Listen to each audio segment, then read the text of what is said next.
this tank right behind, right there. So from there, the fermented solids will go to the centrifuge, and then that small gray tank on the far side, that's where the DAF sludge is.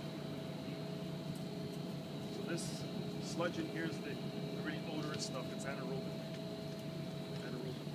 Serge has basically talked to you about primary sedimentation, the primary part of a plant. Well, plants are divided into two sections. So everything that Serge has described to you up to this point has been mechanical, no chemical activity at all. And what Serge is referring to is the fermenter now, and I'm going to start to explain the biological process that what goes on in the plant. So Serge mentioned it's a fermenter. Fermenter is basically half of a digester. Anaerobic digester. So what happens in an anaerobic digester is there's three processes that go on.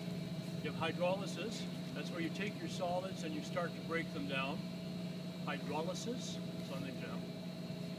The second one will be what we refer to as acetogenesis, and that's where we're now going to take and convert the solids that have come in into a form of acid, like acetic acid. We want to get that from the carbon base into the acid, and then from the acid there is the methanogens, that's the other level of bacteria, and they're going to take the acid made by the acetogens and turn it into methane and carbon dioxide.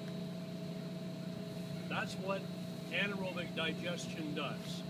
So you go from taking the bugs, converting them to acid, turning them into methane. So in a fermenter, all we want to do is produce acids. We refer to them as volatile fatty acids, or VFAs for short. And it's the VFAs that we produce by fermenting the sludge. So what we want to do is anywhere from 5 to 7 to 8 days. That's sort of the first stage. Because if you, and all it's, there's no oxygen in there, so it's just going to decompose and turn into this acid that we're looking for.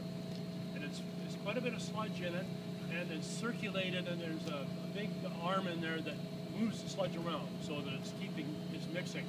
So the primary sludge off the primary clarifiers, which I'll describe to you when we get up onto the clarifiers, is pumped over, it's pumped in here, and then we waste a certain amount each day to keep an SRT. We want to make sure that we don't want to generate methane and we'll blow the place up. So we want to only get to that first stage. So 5 to 7 days will produce a propionic and acetic acid. They're basically the most basic acids, and those are the substrate or the food source for the bugs when we get to the phosphorus part of the process. So this is a critical thing to be able to generate volatile fatty acids. It's critical to the VNR process, and I'll describe all that to you when I get over there. But I just wanted to let you know that's what the fermenter does. We just want to ferment the sludge enough to get the acid, not to make methane. So as soon as we get that, we start roasting, so we keep the SRT down. We don't generate methane like an ordinary digester. So that's what fermentation, and as Serge said, it's extremely odorous. I mean, it's really nasty smelling stuff. So that's what we're doing here. So the water that flows off the top goes into a weir. The water then is pumped back over to the anaerobic zone of each of the bioreactor trains. And I'll describe that to you when we get over there. Any questions?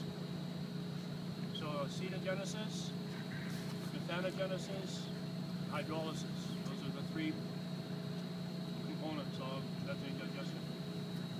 Okay? We're good? All right, we'll head over to where the head